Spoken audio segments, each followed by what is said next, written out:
नमस्कार। आज तारीख 15 अक्टूबर 2025 है।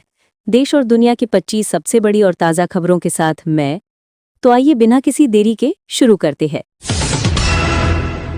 केंद्रीय मंत्रिमंडल ने राष्ट्रीय डिजिटल स्वास्थ्य मिशन के विस्तार को दी मंजूरी। पीएम नरेंद्र मोदी की अध्यक्षता में केंद्रीय मंत्रिमंडल ने राष्ट्रीय डिजिटल स्वास्थ्य मिशन एनडीएचएम के राष्ट्रव्यापी विस्तार के लिए एक महत्वपूर्ण निर्णय लिया है। इस योजना का उद्देश्य देश के सभी नागरिकों को डिजिटल स्वास्थ्य आईडी प्रदान करना है, जिससे स्वास्थ्य रिकॉर्ड को ऑनलाइन प्रबंधित करना आसान हो जाएगा। ये विस्तार अगले 5 वर्षों में लागू किया जाएगा, जिसके लिए लगभग 10,000 करोड़ रुपए का बजट आवंटित किया गया है। ये घोषणा दिल्ली में कैबिनेट की बैठक के बाद हुई। भारतीय अंतरिक्ष अनुसंधान संगठन इसरो ने गगनयान के लिए महत्वपूर्ण क्रू मॉड्यूल रिकवरी परीक्षण सफलतापूर्वक किया। इसरो ने आंध्र प्रदेश के श्रीहरिकोटा से दूर बंगाल की खाड़ी में गगनयान मिशन के लिए क्रू मॉड्यूल को वापस लाने का अभ्यास किया है। इस परीक्षण में भारतीय नौसेना ने अहम भूमिका निभाई। ये परीक्षण मानव अंतरिक्ष मिशन की दिशा में एक और बड़ा कदम है। वैज्ञानिकों ने बताया कि रिकवरी प्रक्रिया ने सभी निर्धारित मानकों को पूरा किया। महाराष्ट्र में भारी बारिश से जनजीवन प्रभावित। मुंबई पुणे एक्सप्रेसवे पर यातायात बाधित। पिछले 48 घंटों से महाराष्ट्र के कई हिस्सों में हो रही मूसलाधार बारिश के कारण जनजीवन अस्त-व्यस्त हो गया है। विशेषकर मुंबई और पुणे में निचले इलाकों में जल जमाव की स्थिति बनी हुई है। मुंबई पुणे एक्सप्रेसवे पर भूस्खलन के कारण कुछ घंटों के लिए यातायात रोकना पड़ा था। हालांकि अब इसे फिर से शुरू कर दिया गया है। मौसम विभाग ने अगले 24 घंटों तक भारी बारिश का अलर्ट जारी किया है। अर्थव्यवस्था को मजबूती देने के लिए केंद्र सरकार ने मेक इन इंडिया के तहत 20 नए पीएलआई यानी उत्पादन से जुड़ी प्रोत्साहन योजना प्रस्तावों को मंजूरी दी। देश में विनिर्माण क्षेत्र को बढ़ावा देने और रोजगार सृजन के उद्देश्य से केंद्र सरकार ने विभिन्न क्षेत्रों में 20 नए उत्पादन से जुड़ी प्रोत्साहन योजना प्रस्तावों को हरी झंडी दी है।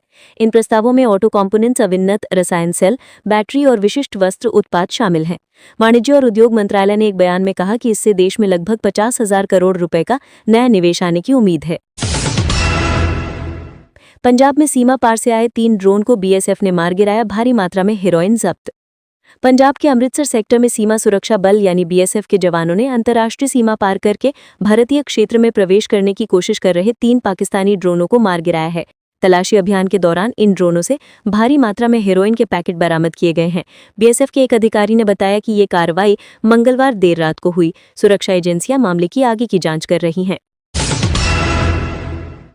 दिल्ली में प्रदूषण को नियंत्रित करने के लिए ग्रेडेड रिस्पांस एक्शन प्लान का तीसरा चरण लागू। राष्ट्रीय राजधानी दिल्ली में वायु गुणवत्ता लगातार बहुत खराब श्रेणी में बनी हुई है। इसे देखते हुए पर्यावरण प्रदूषण रोकथाम और नियंत्रण प्राधिकरण यानी ईपीसीए ने तत्काल प्रभाव से ग्रेडेड रिस्पांस एक्शन प्लान के तीसरे चरण को लागू कर दिया है। इसके तहत निर्माण कार्यों पर सख्ती बरती जाएगी और गैर जरूरी ट्रकों के प्रवेश पर रोक लगा दी गई है। भारतीय रिजर्व बैंक आरबीआई ने 4 सहकारी बैंकों पर नियामकीय अनुपालन में कमी के लिए जुर्माना लगाया। आरबीआई ने नियामकीय अनुपालन में कमियों को लेकर देश के 4 प्रमुख सहकारी बैंकों पर मौद्रिक जुर्माना लगाया है। इन बैंकों पर ग्राहक पहचान, केवाईसी मानदंडों और ऋण नियमों का उल्लंघन करने का आरोप है। आरबीआई ने एक प्रेस रिलीज में बताया कि ये कार्रवाई बैंक की वित्तीय स्थिति को देखते हुए नहीं की गई है, बल्कि ये केवल नियामकीय अनुपालन को मजबूत करने के लिए की गई है। जम्मू कश्मीर के पुंछ में आतंकवादियों और सुरक्षा बलों के बीच भीषण मुठभेड़, एक आतंकी ढेर। जम्मू कश्मीर के पुंछ जिले में मंगलवार देर शाम शुरू हुई आतंकवादियों और सुरक्षा बलों के बीच मुठभेड़ में भारतीय सेना ने एक आतंकी को मार गिराया है। ये मुठभेड़ जिले के घने जंगल वाले क्षेत्र में हुई है। सेना के सूत्रों ने बताया कि इलाके में अभी भी 2 से 3 आतंकवादियों के छिपे होने की आशंका है और तलाशी अभियान जारी है। तमिलनाडु में शहरी विकास मिशन के तहत 5,000 करोड़ रुपए की नई परियोजनाओं को मंजूरी। तमिलनाडु सरकार ने राज्य के शहरी क्षेत्रों में बुनियादी ढांचे को बेहतर बनाने और जीवन की गुणवत्ता को बढ़ाने के लिए एक नई शहरी विकास मिशन योजना के तहत 5,000 करोड़ रुपए की परियोजनाओं को मंजूरी दी है। इन परियोजनाओं में जल सप्लाई, सीवेज सिस्टम और सड़कों का विकास शामिल है। राज्य के मुख्यमंत्री ने चेन्नई में एक उच्च स्तरीय बैठक के बाद ये घोषणा की। तेल कंपनियों ने पेट्रोल और डीजल की कीमतों में मामूली बढ़ोतरी की घोषणा की। अंतर्राष्ट्रीय बाजार में कच्चे तेल की कीमतों में आई तेजी के कारण भारत की प्रमुख तेल विपणन कंपनियों ने आज पेट्रोल और डीजल की खुदरा कीमतों में 50 पैसे प्रति लीटर तक की मामूली बढ़ोतरी की घोषणा की है। ये नई कीमतें आज मध्य रात्रि से लागू हो जाएंगे। उपभोक्ताओं को अब बढ़ी हुई कीमतों पर ईंधन मिलेगा।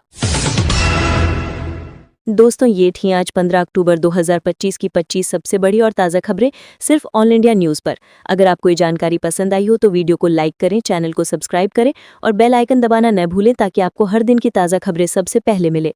फिर मिलेंगे कल की बड़ी खबरों के साथ। तब तक के लिए नमस्कार, खुश रहें और सुरक्षित रहें।